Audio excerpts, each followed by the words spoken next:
The 19th of February, that is the date that my next Top 50 online program starts. So if you want to work with me and my coach Emma over the next 12 weeks to help transform your physique, whether that's men or women's building muscle, toning up, losing body fat, or a combination of all three, send me an email, brian@briankeanefitness.com, or head over to my website, www.briankeanefitness.com, and just click on the contact, and I'll send you all the information on the new Top 50 program that is running for 12 weeks and includes all the new recipes that we built, the challenges alongside the weekly Q&As, and check-ins Monday to Friday with my coach Emma. So looking forward to working with you on the 19th of February. Enjoy today's podcast.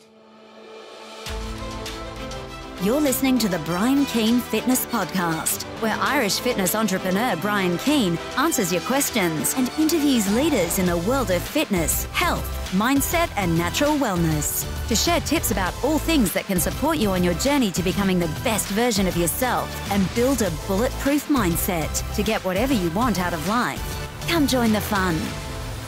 Hey everybody, welcome to another episode of the Brian Keane Fitness Podcast. We talk everything fitness, nutrition, and mindset to help you with your goals. Today's episode, I'm going to pull questions from Instagram and Snapchat. So if you're not following me on there, my Instagram, Brian Keane Fitness, I'm spending a load of time on there with DMs and on Instagram stories. And my Snapchat, BrianK019, where I'm trying to open that up every day for a Q&A back and forth. So if you're not following me on there, they're probably my two most active platforms at the minute. So be sure to check those out. And any questions that are coming in, particularly over the next couple of weeks, are going to be all based off Instagram and Snapchat. So any ones that you have, you can send them in directly on there. Okay, so first question comes in from Frubby Stubbs on Instagram. How to get back into training after being sick? So I have a couple of ways to approach this one. They say your mess becomes your message and to learn from the mistakes of others.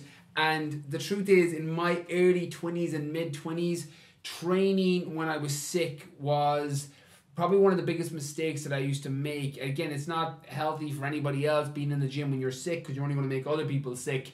But even when I was 22, 23, if I felt run down or I had a cold or a flu, I used to try and train through it. And the truth is, and the reality is, it's probably the worst thing you can do because training is a stressor on your body. And I've spoken in other podcasts in the past about cortisol and stress in the body. It's cumulative. It doesn't matter where it comes from, whether it's from your boss yelling at you or, a relationship that's going badly or stress in the gym. Your actual physiological response will be slightly different, but cortisol and stress all adds up. And when your immune system is run down and you've been sick and you've had the cold or a flu, it's something that can get progressively worse if you train through it, and it just prolongs you. And it's the figurative taking one step forward and then taking two steps backwards, where you feel a cold or a flu coming on. And one of the rules that I work by, and I'm not necessarily saying that this should be your rule, but the thing that I do is neck up, I train, and neck below, I don't train. So if I have a runny nose or a sore throat, I tend to train through it and work at 70 or 80% of my maximum.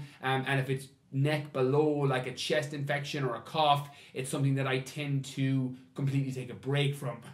So one of the things when you get back training after being sick is normally one of two approaches that I use with people that are coming to my programs. One is that you wait until you're at 100% recovery rate, where you feel yourself again and you feel great, and then you go straight back, balls to the wall, training at full intensity. Or alternatively, you wait until you're at 75-80% and then you go in and train at 75-80% and see how your body's responding. The truth is, it's very much down to a personality type. I get a massive serotonin and mental kick when I train. It's my release in terms of my meditation is training, and it allows me to feel so much better and clearer in the day. So if I've been sick for a week, I'm dying to get back to the gym, or I'm dying to get back training and doing something physical. So when I'm at 75 or 80%, I tend to go in and do a lighter workout just more to get myself back into that routine. Even if I'm not going hell for leather in the gym, it's still mentally giving me that break that I'm back training. Other people, and I've had people come through my programs that relapse if they go back to the gym at 75 or 80% and for whatever reason their immune system is suppressed because of not sleeping well or their work environment, or some people that may be starting in the program that haven't got their nutrition dialed in yet, and you can relapse back that way. So it very much is down to knowing yourself and what works for your body. For me, I know my nutrition is good. I'm getting all the micro and macronutrients that my body needs. My recovery and my sleep is very, very much on point every night. I'm getting my 7.5 hours every night. I'm falling into those REM, rapid eye movement sleep cycles. For those of you who read my book, The Fitness Mindset, it's more about the quality of sleep that you get more than the quantity. Like, you can get 10 or 11 hours sleep and feel more tired than when you went to bed. But if you get 6 hours of high quality sleep where you drop into those 90-minute REM cycles, particularly when you wake up after a REM cycle, you can wake up feeling fresher and more recovered. So I know that I can go back to the gym at 75, 80% and I'll recover to 90, 95, 100% over the next 2-3 days, as long as I don't train too intensely that first day back, whereas other people can relapse. So a bit of it is knowing yourself and knowing how your body responds. But that's generally one of my two approaches, and I would trial both next time you get sick and see. You know, if you relapse after going back to the gym too soon, you know you got to wait till you're at 100% next time. So best piece of advice is ease yourself back into it, see how your body responds, and if that didn't work for you, wait until you're 100% and then go back balls to the wall, hell for leather, the normal training intensity that you work at. Okay, next question comes in from Patrick Craig 20 on Instagram. How many days a week should you train? Should it be between 5 and 7 days? Okay, so again, similar to the first question, there's a couple of ways to answer this. In terms of training volume that you're doing, in terms of days that you're in the gym, there's a lot of factors that come into play. I am of the believer that you can physically overtrain, and it is 100% a real thing that you can get central nervous system fatigue or over muscular fatigue where your gym sessions start to suffer and you just can't get any mind muscle connection with the body part you're trying to train, but it's very, very difficult to do. One of the things that isn't difficult to do though is under recovering. So what I find with a lot of people is that when they think they're overtraining, they're not actually overtrained, they're under recovered. So they haven't been sleeping enough and getting the recovery that their body needs. A lot of your recovery comes when you drop into deep sleep, or their nutrition is off, or their supplementation isn't geared towards recovery, and that's an area in their nutritional plan that they're lacking. So for example, things like your glutamine, your zinc, your amino acid. Glutamine is one of the first amino acids that gets deficient in people that train at a high intensity level. So that's why a lot of people supplement their glutamine back in, even though it's naturally recurring in most amino acid sources, complete protein sources that you eat, your chicken, your fish, your beef. You may not be getting the level that you need because it's one of the first amino acids to get deficient. Zinc is very, very similar. It's the mineral equivalent of that. So one of the first supplements that I put back into people's programs if they're starting to feel run down or under recovered is going to be their zincs, to keep their testosterone levels a little bit higher. So there is that under recovery aspect. On top of that, then it's very hard to say that 5 days is the best to train, or 4 days is the best to train, or 7 days is the best to train, because it depends on what program you're following. You may be doing an aerobic program 3-4 days a week. Like, you could potentially run every day and drop into an aerobic zone, and provided you don't have any issues with your ligaments or joints or your knees, ankles or tendons, you could potentially run every day or swim every day and not have any negative effect on your body. But if you're going in and lifting maximum weight, or you're doing a bodybuilding program or a powerlifting program, or you're doing high intensity sessions on a pitch, if you're an athlete or a footballer or a hurler or whatever your sport is, then it's very, very easy to overtrain or under recover. So there's a lot of different factors that come into play.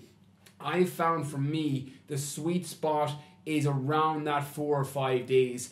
People coming through my program, particularly my general fitness program, so people looking to lose body fat, tone up, build muscle, generally that 4 or 5 day a week is normally optimal for a couple of reasons. One, it fits into people's lifestyle and schedule. It's a lot easier to get a routine where you do Monday to Friday with the weekends off, or you do 3 days on, 1 day off, 2 days on, 1 day off, and you repeat that cycle. It's a lot easier to build it into your routine. It also means that you keep your training intensity higher because you're getting those rest days that you need. what I always found for me, and this took a lot of trial and error for me, if I go to 6 days a week, I normally train, 4 days a week minimum, 5 days sometimes, and sometimes 6 days if I need to get an extra run in. For example, I'm training for the Marathon des Sables now, which is a 256-kilometer race to the Sahara Desert in April, and I may have missed a couple of runs during the week and I need to make up my miles. So I may do a 6th day now. So it depends on the alignment with your goals and making sure that you build your training program around that.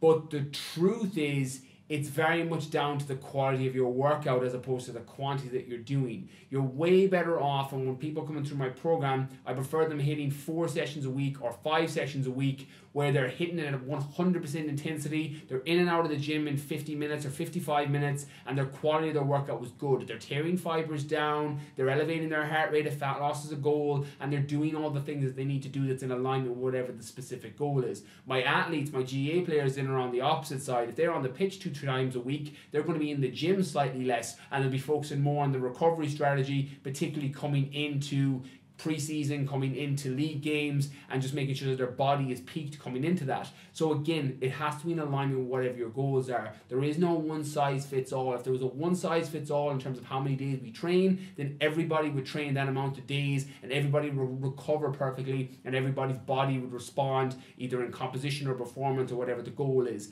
Best piece of advice I could offer is, 1, understand the under recovery factor and realize that it's normally not overtraining but under recovery, and then 2, find your sweet spot where you're not losing intensity. For you, that might be 4 days a week. If it fits into your schedule and you're able to train 4 or 5 days a week and that's what your body's responding to best, then that's going to be the best training strategy for you. I've had single mums come through the program that are really, really short for time, that need to be only able to do home workouts that are 40 minutes or even 20 minutes in some cases, 3 days a week, because they don't have people looking after their kids at other times. They've got tremendous results because we dialed in their nutrition and pulled back the calories slightly because their output wasn't as high. So you can get amazing results on less days. I've had other people go up to 6 days because they were training for a triathlon or training for a marathon and they needed to get their distance in, or that they just used it as a mental space because they felt better when they trained 6 days, and they also got tremendous results. So there is no one size fits all. Experiment with it, understand the under recovery protocol and system, make sure that you're not under recovering, and then apply what amount of days works best for your schedule in alignment with your goals. Okay, next question comes in from Dara Nolte on Instagram. Hey Brian, can you go over your investing, spending, wasting time and money thing from Snapchat, please? Okay, so this came up on a Snapchat Q&A recently. BrianK019 is my Snapchat, where I spoke about the way that I look at time and money, and they're very, very interchangeable in this context, that everything that I use for money or time, I look at it in either one of 3 ways. That I'm either investing it, I'm either spending it, or I'm either wasting it. So if we're using time as a context, every decision that I make normally is in reflection and working back and reverse engineering what the end goals are. So I have my 2018 goals, the numbers that I'm working towards, the goals that I'm trying to hit, the things that I'm trying to achieve, and everything that I'm doing and the decisions that I make and the decisions about how I lay out my day structurally in terms of what I need to get done on Monday, what I need to get done on Tuesday, normally all funnels into what the end goal is for the end of the year. So the way that I look at my time is, am I investing my time, am I spending my time, or am I wasting my time? So in terms of investing time, I always think of things like books, listening to podcasts that are informing you and educating you on whatever your goals are in this moment in time. For me, I listen to a lot of business podcasts, a lot of economics podcasts, investing podcasts, because that's where my area of interest is now in terms of where my life is. 5, 6, 7, 8 years ago, it was all fitness, nutrition, training, consumption of information that I consumed either through magazines, there was a little bit of podcasting back then, or videos on YouTube, because that's what I was trying to inform myself and build my knowledge on. So that's investing your time. Know what the end goal of the person you want to be is, whether that's financially. I break my life into 4 quadrants: health, wealth, love and fulfillment. Health, your body, the way you feel, your energy levels. Wealth, your bank account. Your love, your family members, your relationships with people, your relationship with your mum, your dad, your brother, your sister, your husband, your wife, whatever that looks like for you, and fulfillment. So the getting and tap dancing to work every morning, the writing books for me, podcasts, interviewing and networking with certain people who I can help provide more information to people who are following me and serve in much ways as I can, which is effectively what the podcast is. That's investing time. So everything that feeds into that, videos that I watch, podcasts I listen to, books that I read, seminars I go to, the conferences I attend, are investing time to what the end goal is. Then the next one is spending, which is kind of like your in-between. So it's the thing that you want to do because it allows you to switch off, but it doesn't necessarily give you any return in terms of that health, wealth, love, or fulfillment. It doesn't really enhance that in any way. So for me, I love watching movies. Cinema is one of my favorite things to do, particularly when a new movie comes out. I love spending time watching some classic movies, particularly some of my favorite ones, and I'll rewatch things like The Big Short, The Wolf of Wall Street. I love that movie as well. Some of the old Lord of the Rings, even the older ones that I was always into. That's spending time as opposed to investing, because you're not getting anything back on return on that. You may be getting a little bit of R&R and relaxation and rest, but you're not investing, you're not educating yourself or moving any way forward or closer to the end goal. And then the last one then is wasting time, which is when you're fucking flicking through your phone on stupid shit on social media, where you've spent 3 hours looking at Instagram. And I'm aware of the irony that I built a large platform on my Instagram, my Snapchat, my Facebook. But when you're wasting time just flicking through, or you're reading a magazine or a book that talks about fucking nothing, one of those okay or now magazines that aren't providing you with anything, but if anything, they're actually shifting your mindset in a negative way and making you see the world in a more negative way by pulling things into the front of your mind that you wouldn't have thought of otherwise. One of the examples I always use is, I remember speaking with a client of mine once, and she was talking about how she thought her boyfriend was sexting other girls. And I was like, where did you hear about that term? She goes, oh, I read about it in Now magazine. And I'm like, well, for fuck's sake, it's going to become a self-fulfilling prophecy. If you've seen it in a magazine and it's brought to the forefront of your mind, what the fuck are you going to see when you look into a relationship? So normally one of two things happen. You start seeing things that aren't even there, or it becomes a self-fulfilling prophecy because the way you behave and the way you show up and the way that you change starts pushing the other person away. And it did. Effectively, it did. That relationship ended, and she came back to me, and I was, again, offering a couple of objective advice. It's very easy for people on the outside to offer advice, you know, like one of the things that I'll regularly hear from people, and I've done it myself, is if we could take our own advice, we'd be much better off. But when we're tied emotionally to a situation, it's very, very difficult for us. It's the figurative forest amongst the trees. You can't see the trees are the forest amongst the trees, and what happens is you become so emotionally attached to the situation that you can't see it objectively. So it's very, very easy to offer advice from the outside. But that is my concept and thought process of spending time on things that are wasting time on things that are actually having a negative impact on your life. They're not making you a better version of you. You know, this is where I have my love-hate with social media. I spoke about this on my recent interview on the Ben Coomer Radio podcast, that I have a love-hate with social media because I love what it's done for the world in terms of connectivity and your ability to follow people who are helping and supporting you and educating you and making you become a better version of you. But you have to guard that, because you can follow people that are actually doing the complete reverse. They're providing a negative stimulus and they're making you feel worse about yourself. And again, I always offer it myself. I put myself in that bracket. If you're following my channels and I'm not supporting you becoming a stronger version of you, and it's not helping you on a consistent basis, by all means unfollow me, because I don't want to be a part of you becoming a worse version of the person that you could potentially be. But I adore, I hope, and I implore you to hold everybody to that standard. You know, Tony Robbins says, raise your bar, raise your standards, and you've got to hold everyone to that bar. And social media is the exact same. So be very, very wary, because that's the catch-22. Because things like social media, particularly, are the equivalent where they can be investing time and they can be making you a better version of you, but they can also fall into wasting time. So be very, very careful and make sure you guard against that.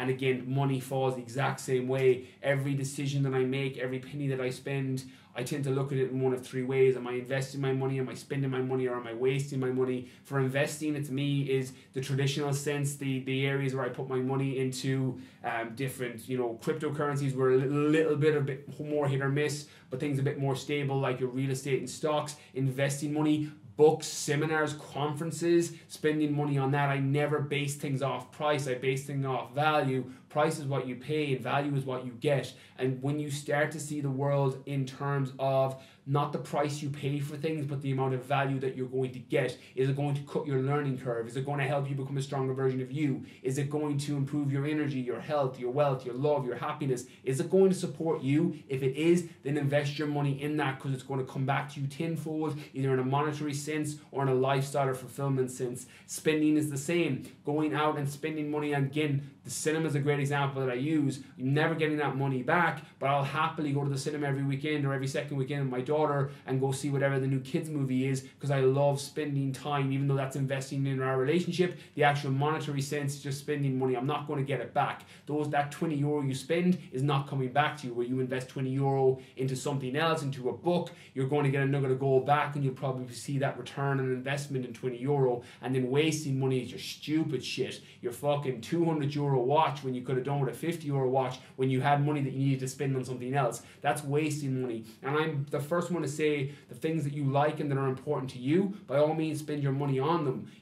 One of the philosophies that I use in terms of spending money and investing money is, would I buy this if nobody else was watching? And then I make my decision based out of that. Because when you tie a lot of ego, and I've had my own issues, and it's something that I've continuously deal with and had to deal with over the last several years, where your ego constantly jumps in. I love Ryan Holiday's book, The Ego is the Enemy. And where your ego constantly comes in when somebody says something and you fire back and you're like, oh, why did they say that, or why did they think that? And it's down to an ego of caring about what they think.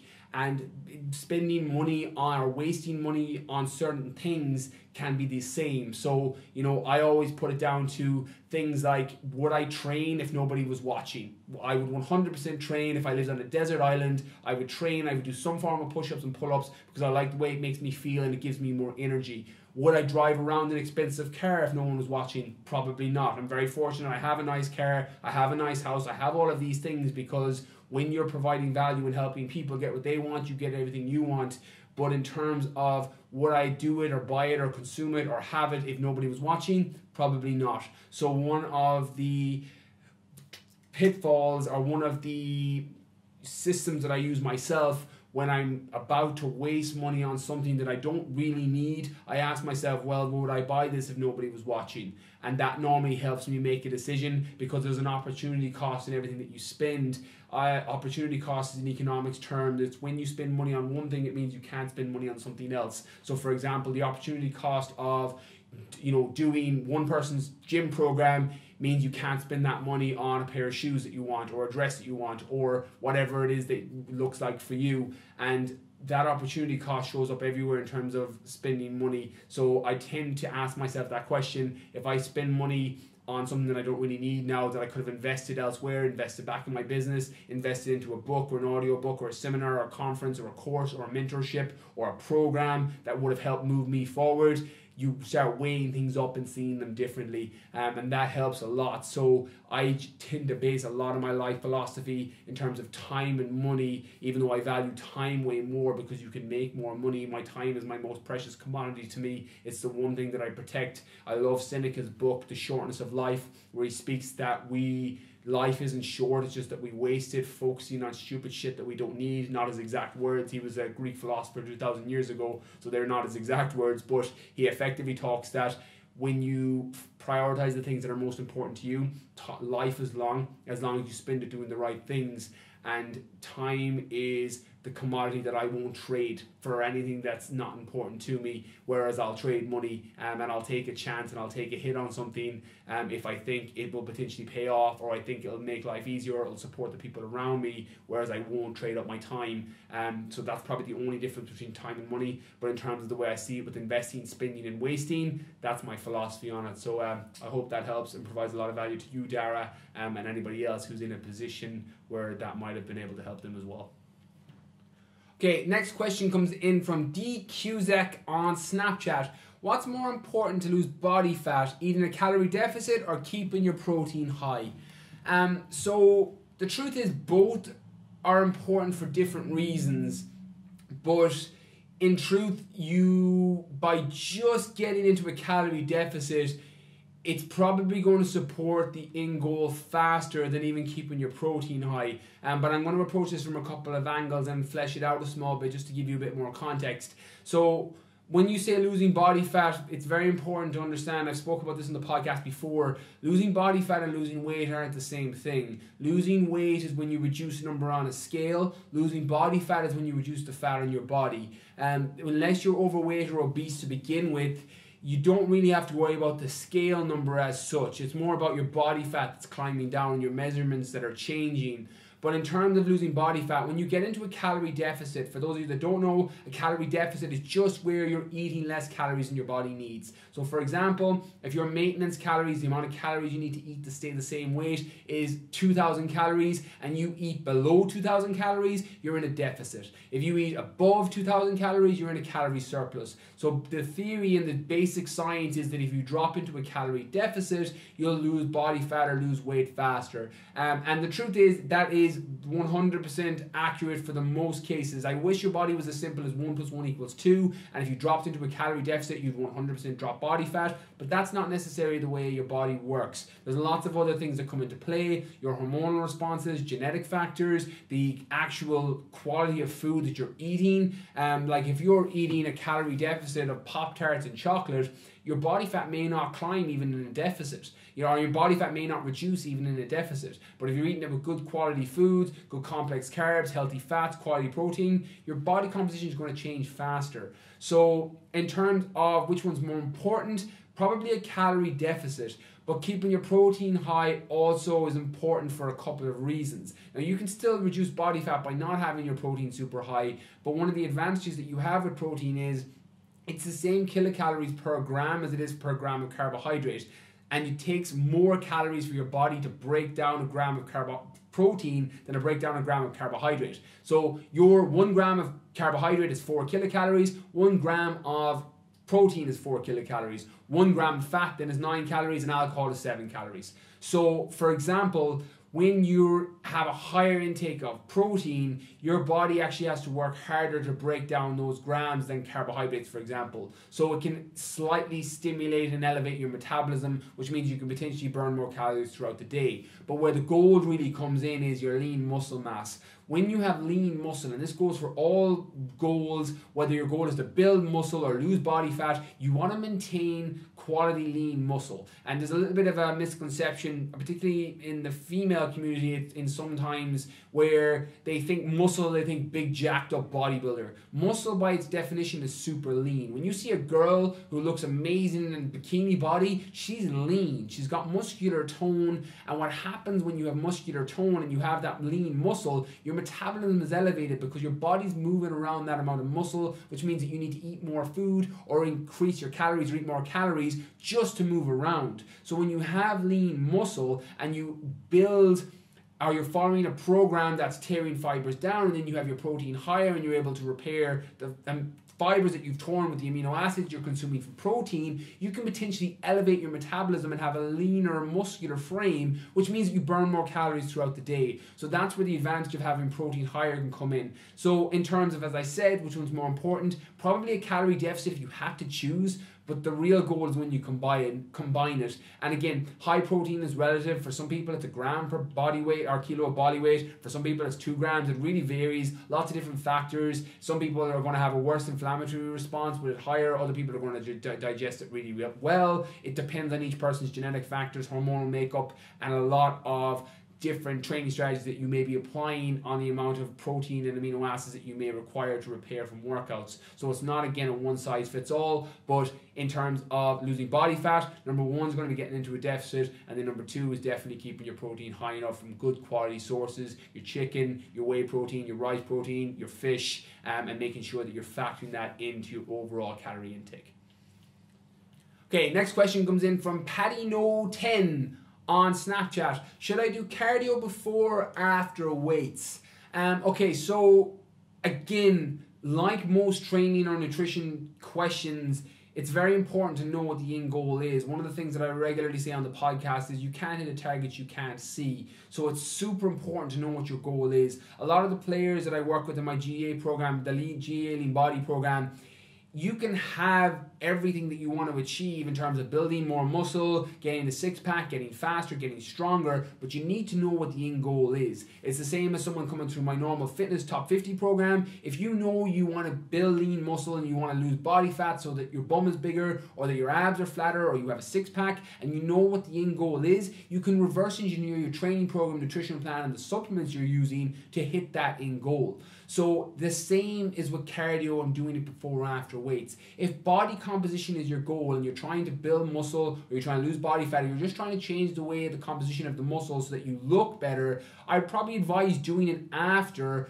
for a couple of reasons. One, weight training and resistance training is generally harder than traditional cardio, particularly if you're doing low intensity steady state cardio, list cardio, where you're working at 70% of your max heart rate. It tends to be a little bit easier to do that cardio. So when you do your resistance training, your weight training first, and it's harder on your body, you have a higher output and you're able to train harder for a longer period of time. When you do the reverse, you can fatigue yourself a small bit from the cardio and then your resistance training or weight training can suffer, so you don't get the same bang for your buck in the same time.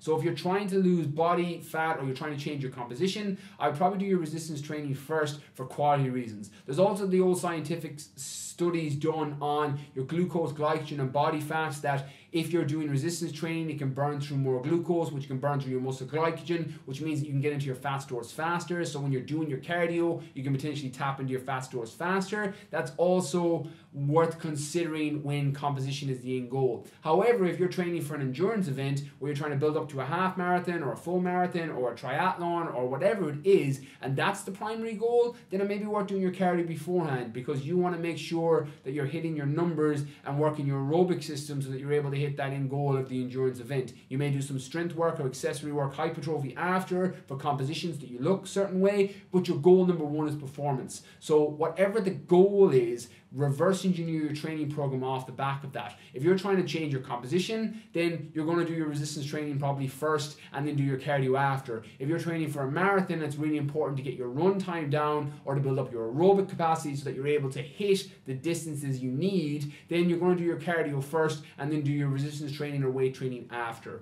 So again, whatever the goal is, work backwards from that and then do your cardio before or after weights depending on that end goal. Okay, next question comes in from Anonymous. I used to have a thing with my housemate, but he put a stop to it. Now every time I get drunk, I get really upset or do something stupid. I don't want it to be awkward in the house because we're really good friends, but we can't enjoy going out together anymore. What should I do? Okay, so I'm going to try and offer an opinion and advice on this one, just because variations of this question come in pretty regularly in my Snapchat, and as I said, it's very easy to offer advice when you're objective on a situation, and even though I don't have all the context on this, I'm still going to try and provide value so that it helps, because I know it's a really common thing for people. I would probably do one of two things first.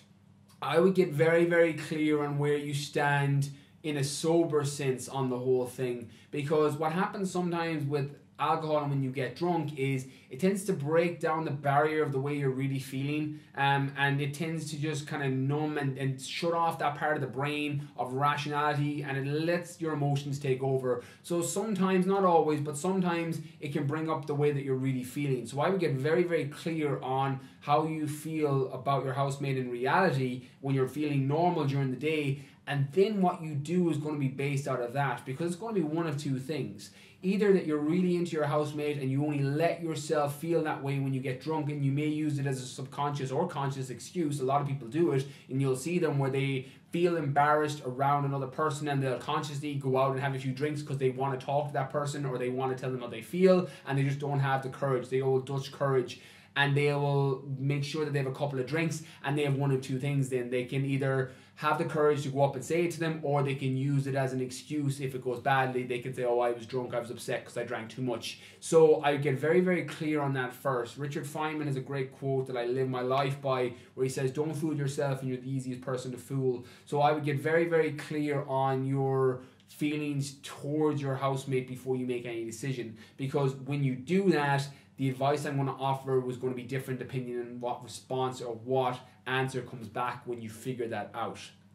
So the first thing is, if you find that you actually have something strong with your housemate and you do feel that there's something potentially there, living with someone can be very, very complicated in terms of particularly the situation where you had a thing and it wasn't just a hookup or a one-night stand, where there was a casual thing and then someone put a cut to it or put a stop to it. I know in this case he did, but in some cases it can be the other person. It could have been you that did it, and there's that awkwardness that kind of builds.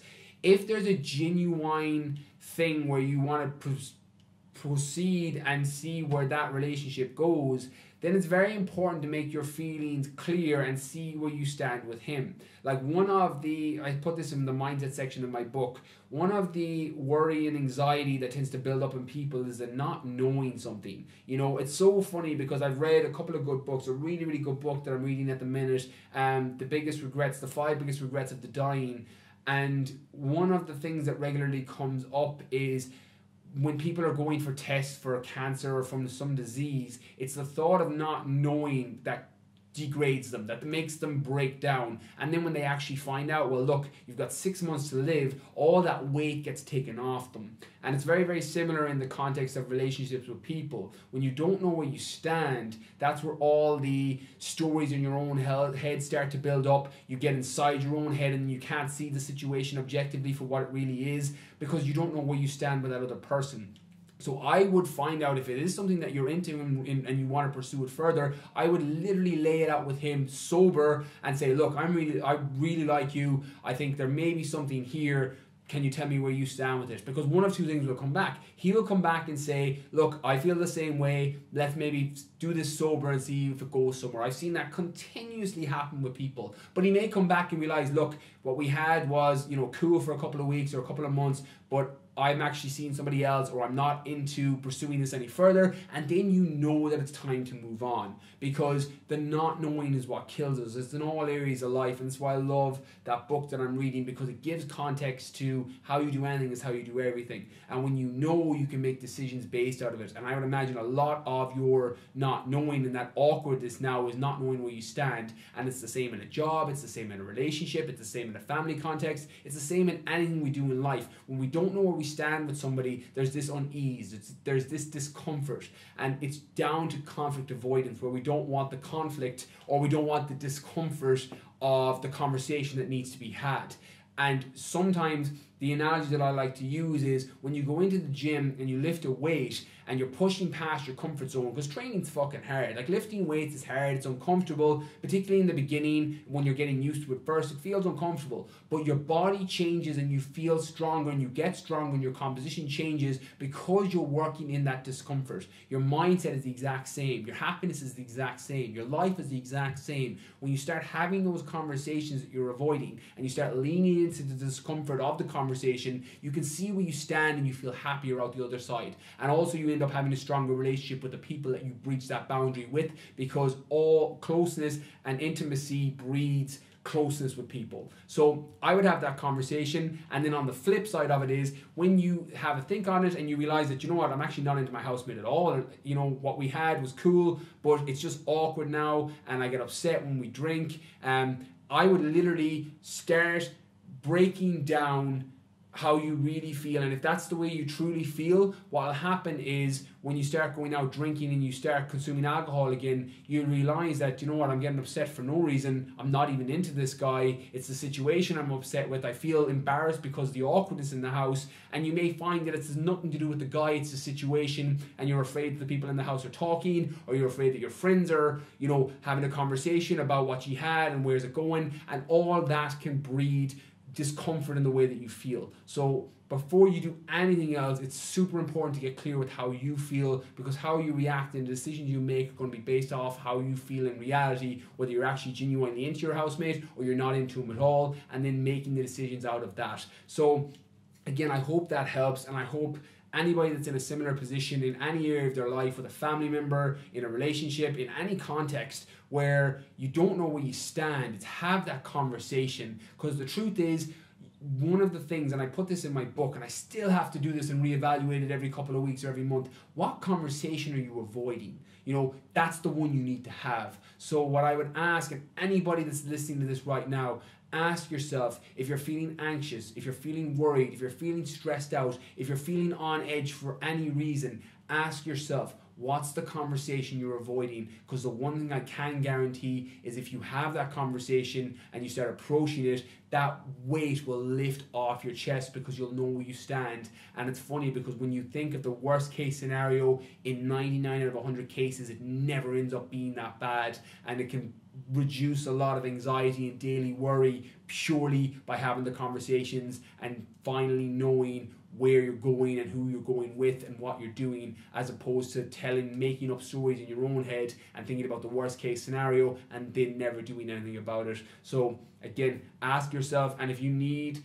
somebody, and I know sometimes these are delicate situations and questions and you just need to put it out there verbally, by all means send me that question. Put it on a piece of paper or put it on a Snapchat or an Instagram and send it to me as private message. You can send it and say, what's the conversation that you're avoiding? Because sometimes when you see it written down and you can send it to somebody, it just takes that weight off your chest, and it's the first step towards going to it. And I can assure you, if I open them, I'll keep them private, and I'll reply to the ones that I can. So sometimes that might even help. So if that helps you, by all means, send me a DM, send me a Snapchat and ask, what's the conversation you're avoiding? What situation are you avoiding? And if you don't even want me to reply to it and you just want to send it, by all means do that, and hopefully that helps. So that's everything from today's episode. So a little bit of a longer one, a couple of extra questions in there. So I hope you got a lot of value from that. Please hit me up and let me know what parts of the episode you liked, what did you dislike, what other questions would you like to see, and anything that feedback you give. I base everything I do on the podcast off of feedback. One of the reasons we've been doing so many Q&As is because that's what the feedback has been. People saying, thanks so much for answering that question. I got a lot of value from the girl that's in that question. I'm in the same situation. So be sure to let me know on DM, on Instagram, hit me up on Snapchat, and let me know what you like, let me know what you dislike. I'm not emotionally attached to anything that I do, and if there's stuff that I'm doing that you don't like, by all means let me know, because that constructive criticism can guide directions of what content I put out and what questions I answer and what way I can provide value and serve and help in any way that I can. So for more information on me, you can head over to my website, briankeanefitness.com. My Snapchat is briank019. My Instagram, Facebook, and YouTube is all Brian Keane Fitness. Massive thank you for listening. Looking forward to everyone hitting me up on DM and Snapchat. Catch you all soon.